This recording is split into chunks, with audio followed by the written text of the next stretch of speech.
తమిళ సినిమాల్లో lover boy portion పోషించేటటువంటి Sriram తాజాగా drugs కేసులో అరెస్ట్ అయిన నేపథ్యంలో తను కోర్టులో మ్యాజిస్ట్రేట్కి తర్వాత కోర్టుకి ఒక కీలకమైనటువంటి మెసేజ్ లేదా తనదైనటువంటి వాంగ్మూలం ఇచ్చేశాడు.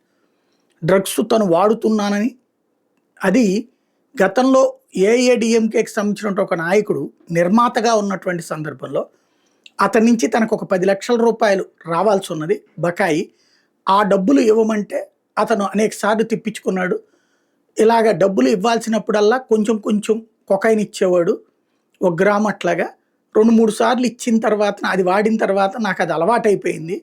ఇప్పుడు ఆ డ్రగ్స్ని కంటిన్యూగా వాడిన మాట వాస్తవము.